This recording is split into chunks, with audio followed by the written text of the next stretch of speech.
Hello and welcome to the Kitchen Knitter podcast.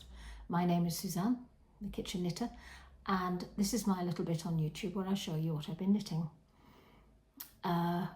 It's been a while since I last podcast. I did a couple of sewing podcasts since my last knitting podcast.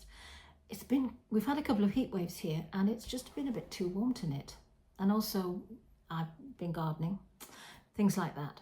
So, and we've been away for a few days here and there. So anyway, I'll show you what I have been knitting. I fell out with a couple of things and I've just put them to one side. Apart from anything else, it was the tress, which you've seen loads of times, but it was just too warm to knit. To have all that on my lap on a hot day, even in the evening, not pleasant. So this is what I've been focusing on, for want of a better word. So I am knitting, and I think you've seen this before, but I have made a bit of progress, and I am knitting this cardigan on there, and you see, and it's a perfectly plain little boxy cardigan in cashmere, and I'm using this cashmere. The pattern, it's a Rowan pattern booked by Kim Hargreaves called Cherished, and I'm doing the design called Fawn, F-A-U-N, and I'm using this, which is 509, and I think it's string. I think that's the colour is actually string, I don't know, but it's 509, 100% cashmere, and it is beautiful. It's like butter, it's beautiful. And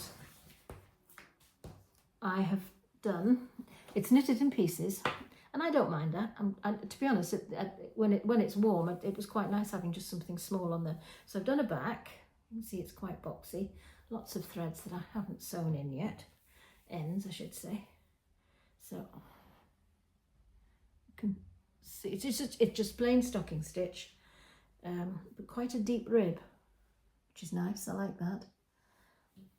And a front. And you do a stitch where you cast on and cast off. You get this, my very irregular pattern, but you get this sort of. I mean, I don't think it's going to be that wrinkly if I do block it. If I dare put this in water, but you've got this sort of crinkly edge, and you get on this is the left side, and you've got stitches.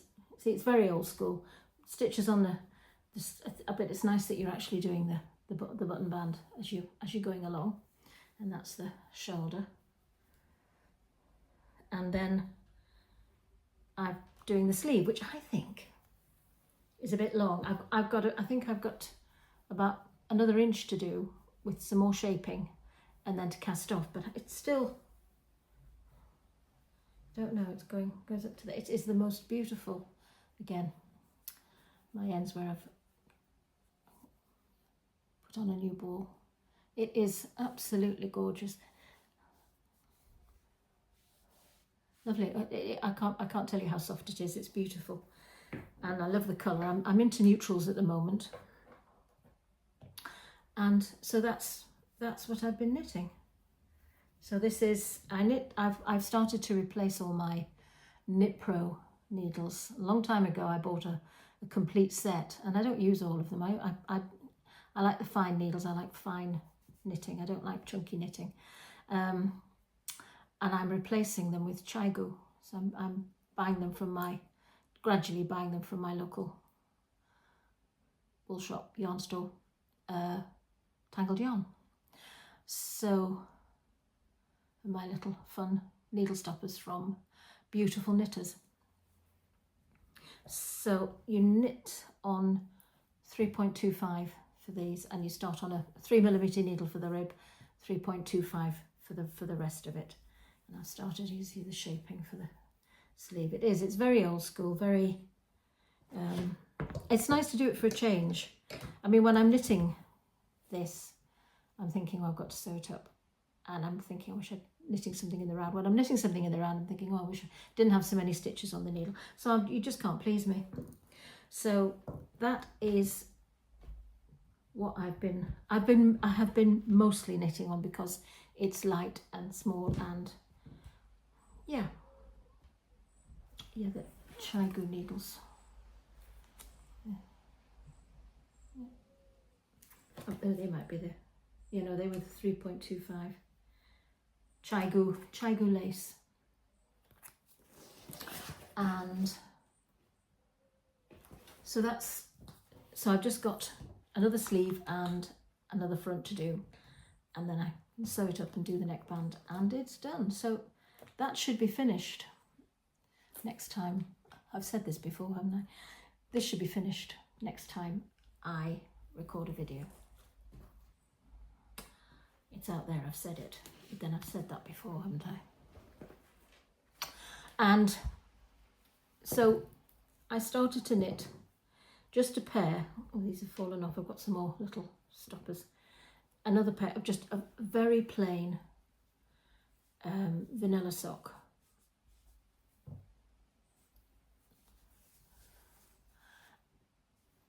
It's a slip stitch heel, flap and gusset. It's dead plain, and it's cuffed down.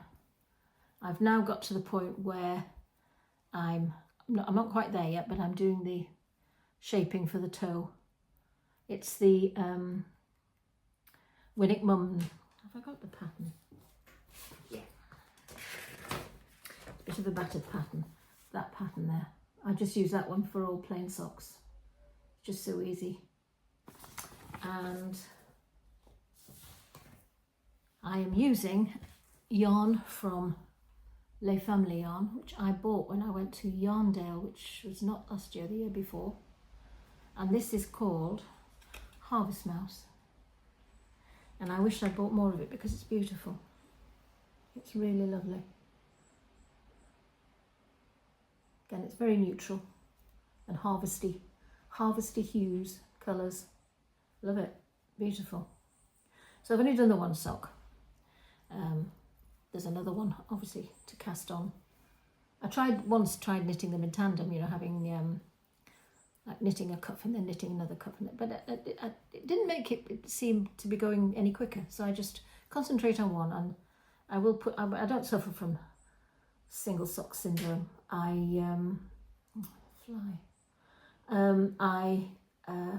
mean, what's the point of one sock? You've got to have two, haven't you?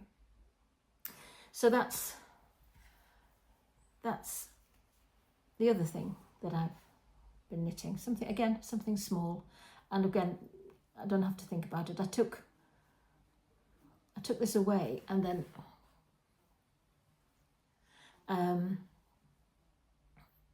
but I did a bit of train knitting because we went down to Bath couple of weeks ago, and had a lovely time, beautiful time.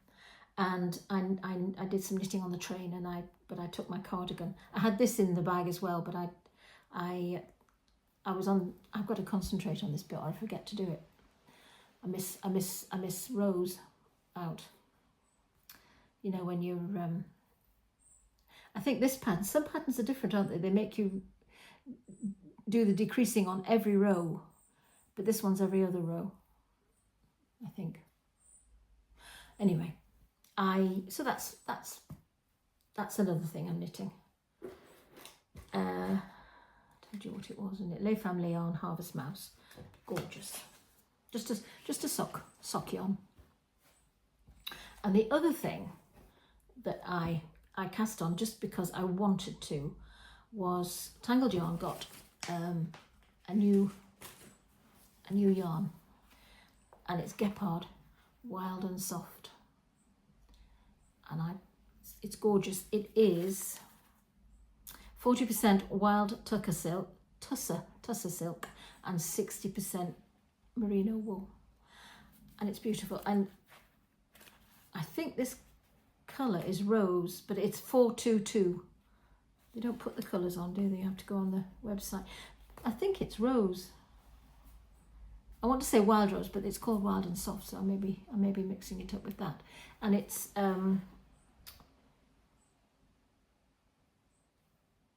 I've said that, haven't I? 40% wild tussar silk and 60% merino wool, and it's got, because of the silk, it's got this. I don't know if you'll be able to see. It's got this gorgeous it's not a sheen, but it's there's a finish on it, and it's lovely, and it's the most gorgeous colour. So I'm knitting. I have literally just cast on, and I'm knitting in the round. It's a cardigan. I'll show you the pattern. Oh, I'm just looking at that thinking, why have I got those stitch markers there? And that is to remind me, I know now, because I've stopped in the middle of a row. But those stitches there have to be knitted in a certain way, in a certain way, and it's part of the button band, which you then fold in. So I'll show you the pattern. I am making, now then, I don't know how you're going to pronounce that. It's Taya Classic Cardigan by Gepard. It's Gepard design, Gepard, and Kirsten. I have no idea how to pronounce that, but there we are. That's the pattern. It's a paid for pattern, and that's it. There you've got, and you knit it bottom up, and there's a bit of a pattern there. I think you might be able to see it better on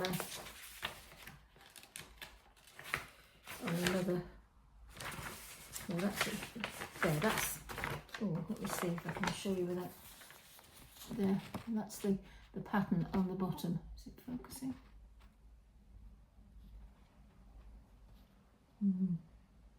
It's a sort of.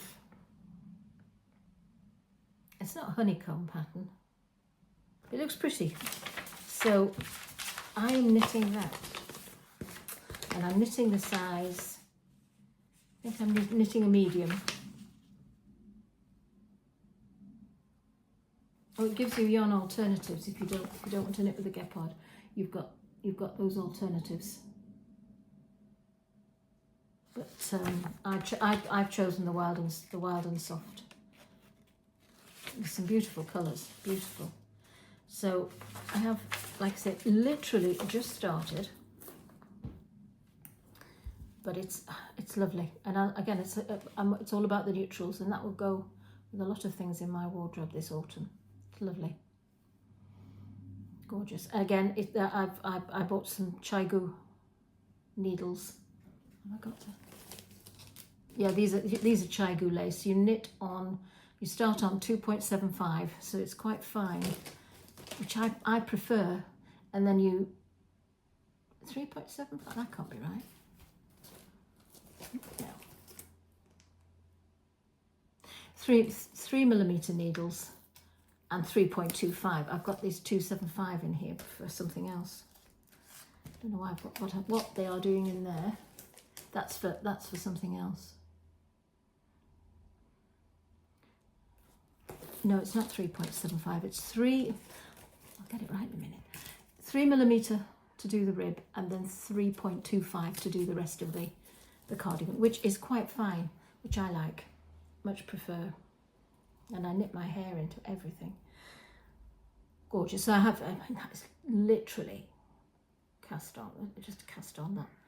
I'm going to have to concentrate on that one, because that pattern is.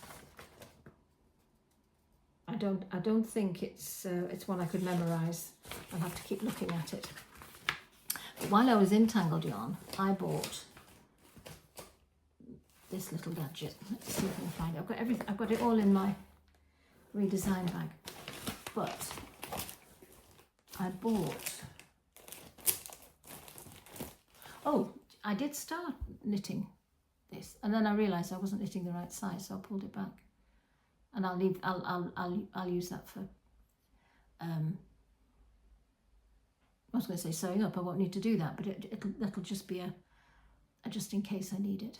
It's a 2.2 rib. But I bought this little gadget now. I bet it's not in here now. Yes, it is. And it's from Twice.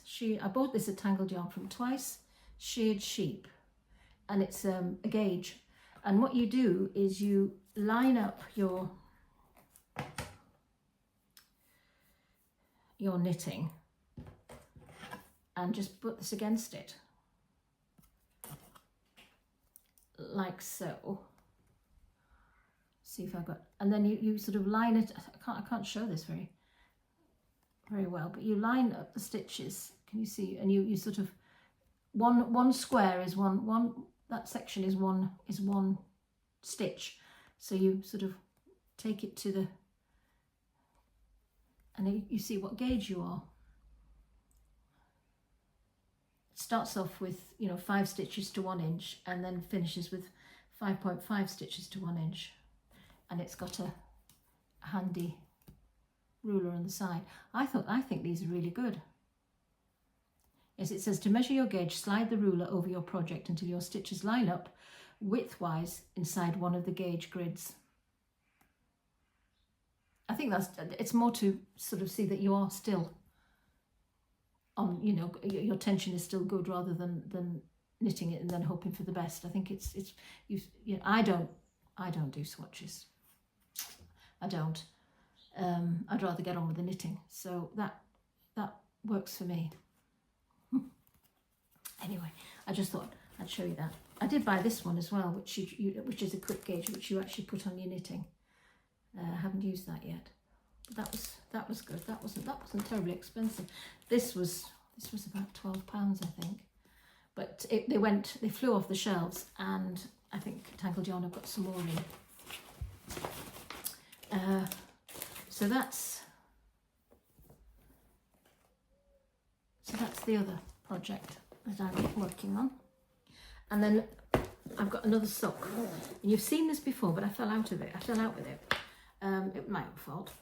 But I am knitting the Roger socks. And you can see the pattern nicely on this one. There. And that's the pattern. And it's Knit Spot.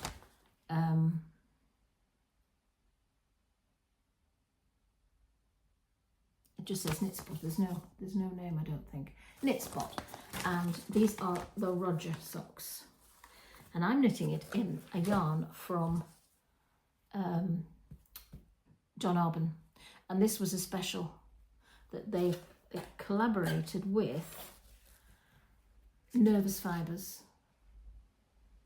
So this is their fibre, and it's Nervous Fibres who dyed the yarn, and it is the most gorgeous. I don't know if you can see, it's gorgeous, beautiful colours. But when you're knitting it, you can't see the pattern very well. And I made a mess of it. What have I just dropped there? My watermelon. They don't sit very well on the small needles. I knit on socks on 9-inch circulars. Again, these are Chigu. And the stitch markers are there, but because the pattern repeat is every so many stitches. So that's sort of keeping me on track. But I have to sit in a good light. I mean, you can kind of see the pattern. Kind of. I'm getting a bit warm. I dropped a stitch, and I'd done. I think you do 4 repeats of the chart to get to the cuff, and not to the cuff, to the heel. And I dropped a stitch, and I tried to put it right, and I didn't know where I was in the pattern. I'm not very good at reading my knitting, and I then thought, well, I'll just unwind it back, and then I didn't know where I was when I'd unwound it back. So I thought, oh, to pop with this. So I just went back to the cuff. In fact, I didn't. I started the cuff again because I think I've got a cuff in here. Did I do that? Yeah, I've got a cuff here, which I just thought, can you see? I just unpicked it all and brought it down to the cuff, and then thought, oh, to pop with that, I'll knit it. I'll start again. So I've got that. So if I can pick up my stitches properly, I think I'm down to the cuff. I don't think that's pattern. Anyway, I started again. So I pushed it to one side and thought, oh, God, I'm not knitting on this. so I've started it again, and it's a kind of a nice, as long as I make a note of where I am. It's an easy pattern. It's a lovely little pattern. It's a very easy chart to follow. It's just I'm a bit hopeless. So that's the Roger socks, and this colourway, I think, is Veld. I think I'm pronouncing that right. I don't know. And that's Nervous Fibres, and it's hand dyed in Glasgow. So the base is Exmoor sock fingering, but it's hand dyed in Glasgow, and of course John Arbin is in Devon. So that's a sock I'm knitting. I've dropped one of my. I lost one of my watermelons. Oh, there it is. There it is. No, they don't. I don't think I'd push them on far enough. There we are. Just with, sometimes I grab my knitting out of the bag and it comes off the needles. So there we are. There's a little water, again from Beautiful Knitters. So, yeah. So that, I'll just chip away at that one as well. Yeah, it's getting the clouds. I believe we're going to get some rain tomorrow. Have I already said that? We're going to get some rain tomorrow, and which is good because the garden's a little frazzled. So that's my knitting. That's what I'm knitting at the moment. That's what I'm focusing on, which is 1, 2, 3, 4 things, which I think is enough.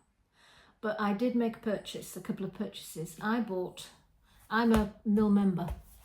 That wool was a mill member special. Whether they bring it into the shop or not at a later date, I don't know. But I'm a mill member, so I got access to that. And also they brought out a collection called Seafarer. Now I'm not sure if I showed you this on my last podcast. This is Kelpie, and it's a sport weight, and it's gorgeous. It's not too. What's its composition? It's a 90% Exmoor Blueface, Blueface Leicester, Devon Close Wool, and Romney with 10% silk. So it's got that lovely, not a sheen, but it's the most beautiful shade of grey. It's I would call it a dove grey. It's beautiful. Not flipping flies. But go on. I don't like flies. Yeah, so it's the Seafarer. So I bought 4 skeins of this, and I want to knit this, which is in Rowan Magazine 65, and I would like to knit this. Petite Knit have a very similar style pattern. I think it's called Anna's cardigan. It's got sort of like eyelets in, but I think I want to knit this one in pieces. So, and you knit it. The call for yarn is Rowan glass. Is it Rowan glass? Cotton glass.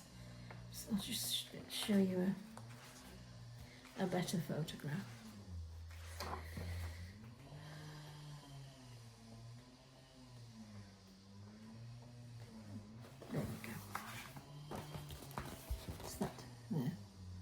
But I'm not so fond of cotton knitting anymore. I did have that hand knit cotton jumper I was trying to knit. I think I showed you a couple of times, and I've just abandoned that project. In fact, I sold the wool on eBay. I abandoned it. I just thought, no, I don't like it, and I'll try and match it up with something, because I thought the pattern was lovely, but I just did not like the hand knit cotton. I used to use it loads for the children. My youngest daughter was always very knit worthy, and I did loads for her because you could put it in the washing machine, but it always had that sort of worn look about it. I don't know. It's just, and it's a pattern by Martin Story. So I'm going to knit this. I'm going to knit that cardigan in this, because apparently the tension is the same. So I've got my little gauge, quick gauge thing to what was it called? I can't remember now. My little gauge thing to see if I'm on track. So that's that project. A nice cardigan for the autumn.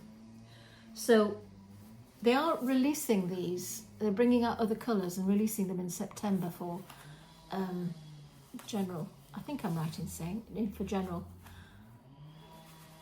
consumption, not consumption. What do I mean?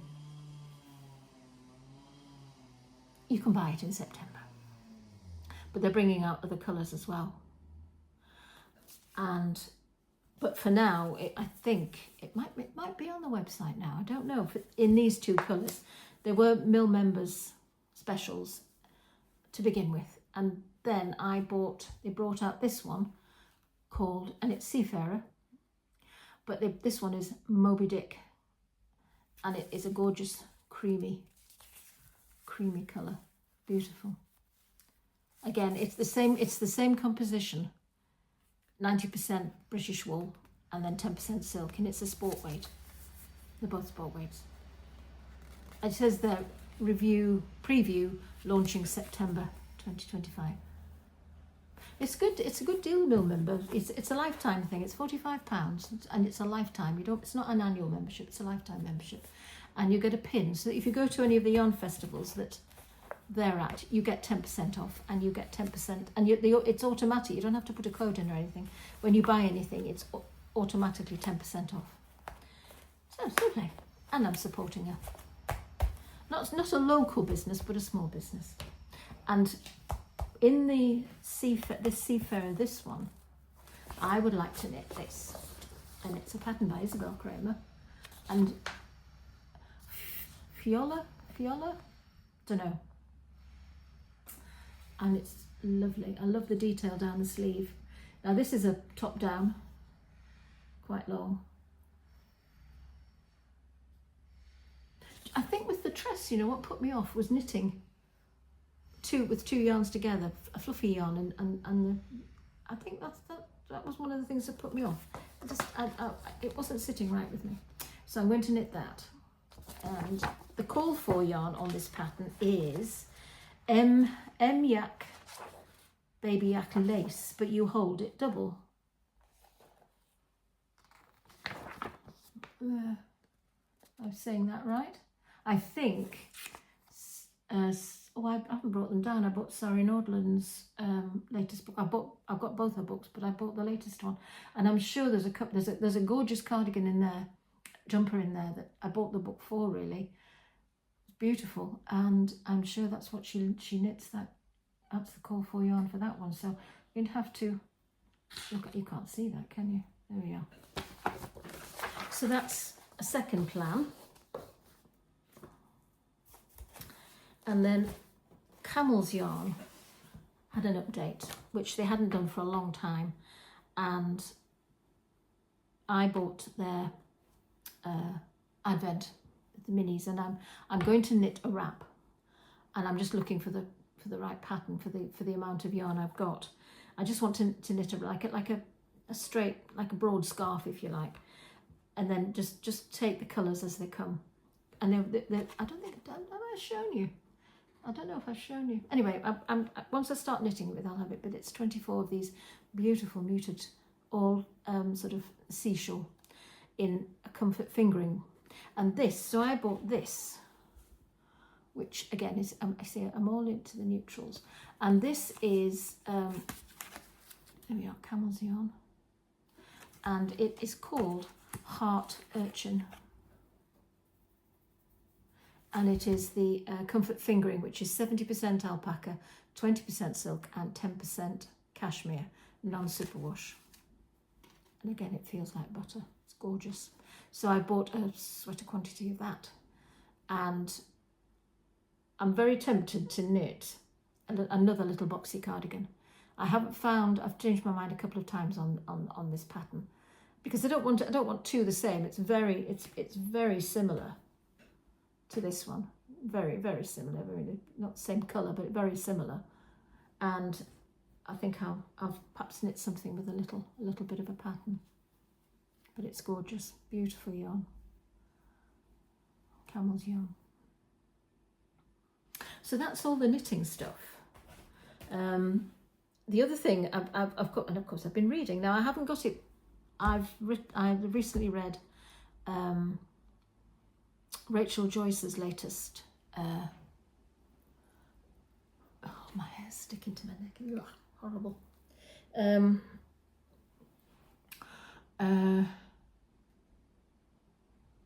It's either The Handmaid or The Homemade God. I can't remember. I think it's The Handmaid God. That was very good. Oh, I enjoyed that book. I thought you just didn't know where it was going. You kind of think, oh, where's this going? And then it would twist, and I thought it was wonderful. And I think she writes beautifully, and I thoroughly enjoyed that book. I haven't got it because it's a library book. I've reserved quite a few new books, and they all came in at once. So I've got to get a wriggle on and get reading them, because they've all got reservations on them because they're all new books.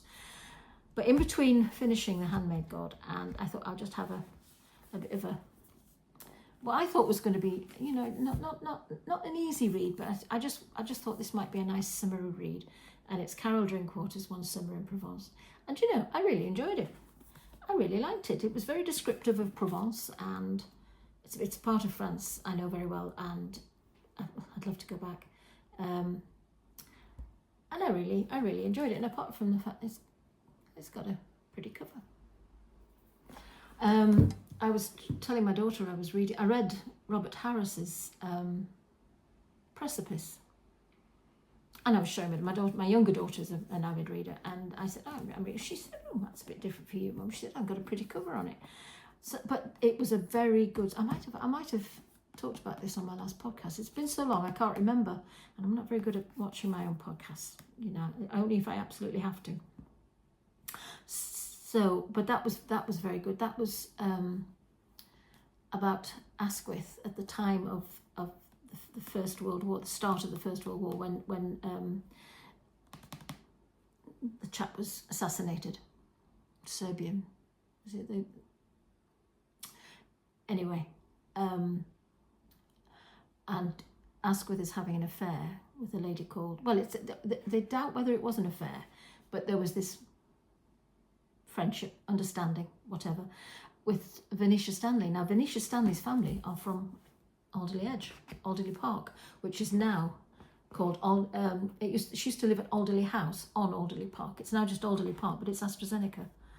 And I went there for there's not much of the house left, but I went there for my first COVID vaccination, AstraZeneca.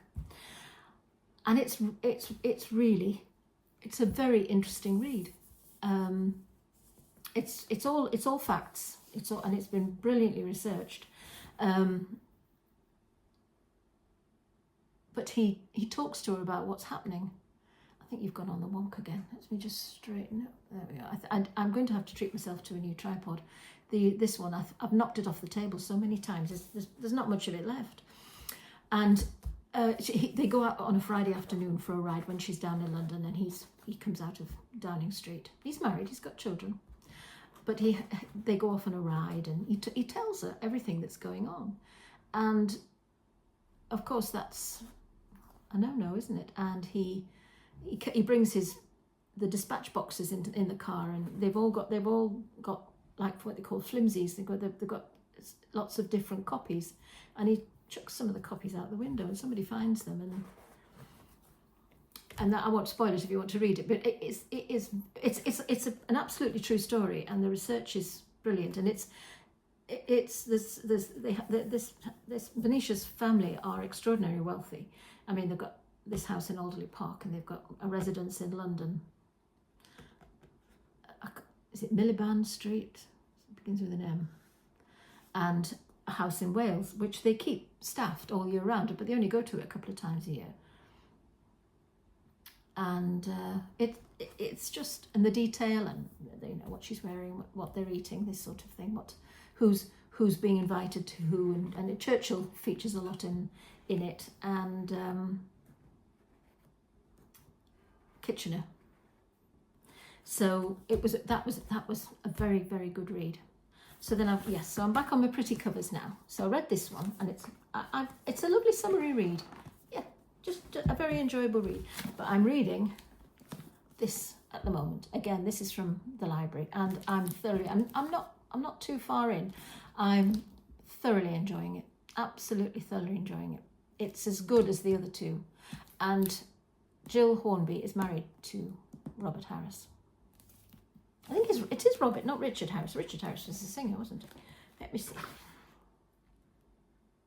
Oh, it doesn't say. No, it sometimes says at the back. Yes, Robert Harris. She's in her acknowledgements at the back. She mentions and her daughters. Yeah, Robert Harris. I think there's been a film, Conclave. My daughter said it was a very good film. It had Ralph Fiennes in it. But this is lovely. This is lovely. It's as lovely as and I'm hoping they'll televise it like they did the other two. I think it's, well, they did Miss Austen, didn't they? Lovely. So, I mean, it says 3 women, 2 families, 1 forbidden marriage. Oh, lovely. And I've got a couple of other books to read. The other thing I'm reading are vegetable growing books because we've just taken on an allotment. And I've been on the waiting list for 3 years now. And I work for our local town council and was on the list for 3 years. And I'd said to our operations manager, I just want the smallest plot. So when this one came up and it was I was next, I'd moved up the list. I think when I 3 years ago, I was number 43 or something like that. But people do, you know, life gets in the way and things. I mean, some people are just hanging on to the allotment and not using it, so they have to relinquish it. They're quite strict with how you tend the allotment. But when I went to see it last Tuesday, Mike and I went to see it. No, Monday night, Tuesday night, Wednesday night. I said, no, this is perfect. It's the perfect size. It's about 6 beds, 6 raised beds, you know, normal size.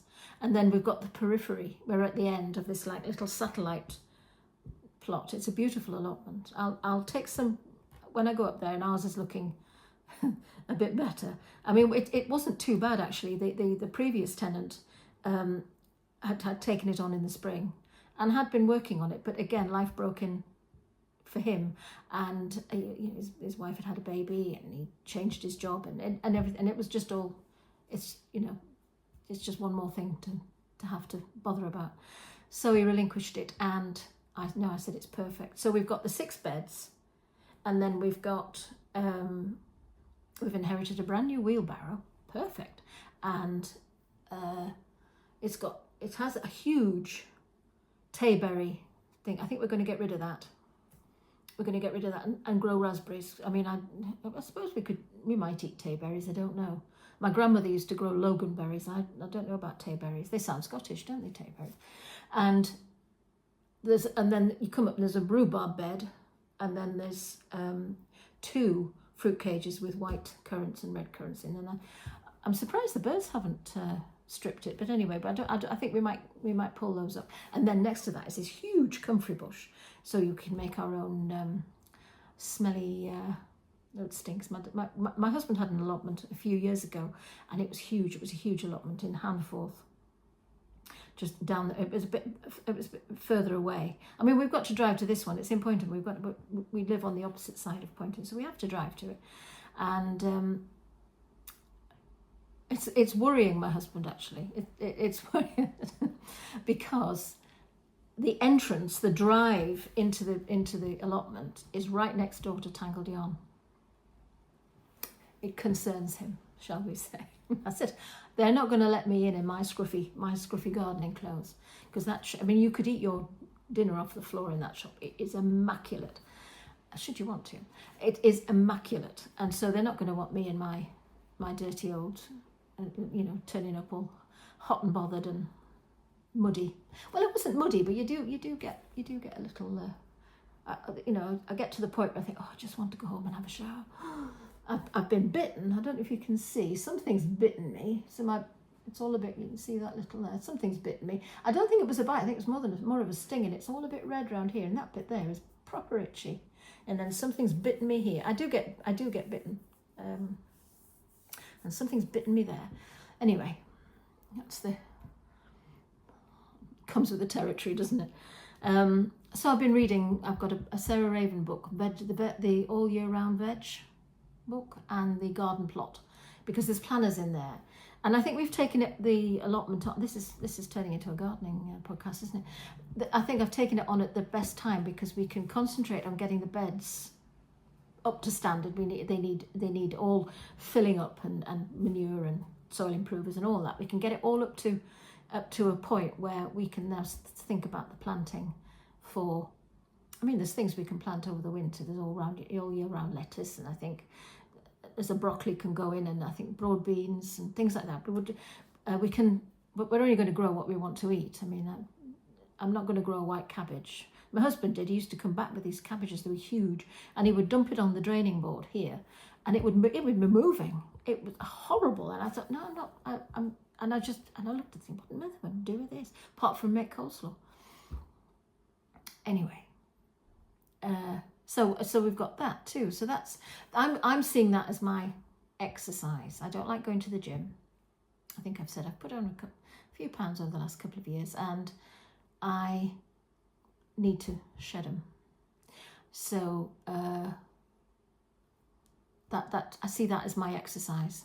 I do yoga. I go to I'm very new at yoga. I go to a yoga class on a Tuesday. I work. The yoga class is where I work, because it's in the Civic Hall. And then I go to my knitting group afterwards. I'm out of the house for nearly 12 hours. It all happens on the one day, and then after that I don't do anything.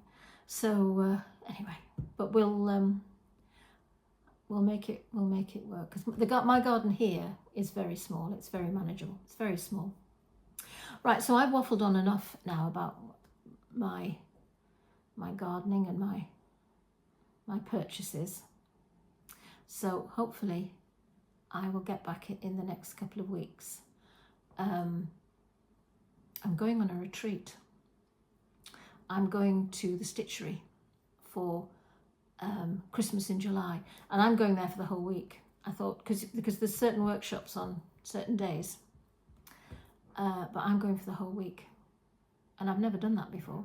I'm excited and terrified in equal measure, because I've never, my husband's left home and gone off for a week, cycling with his friends and things, and I stay home.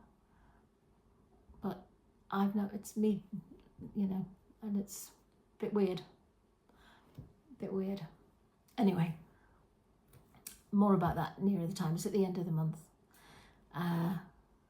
So thank you for watching. Thank you so much for subscribing, and thank you for all your lovely comments. I'm getting around to answering them or acknowledging them. I am a bit bad at that, but thank you very much. Thank you. Bye.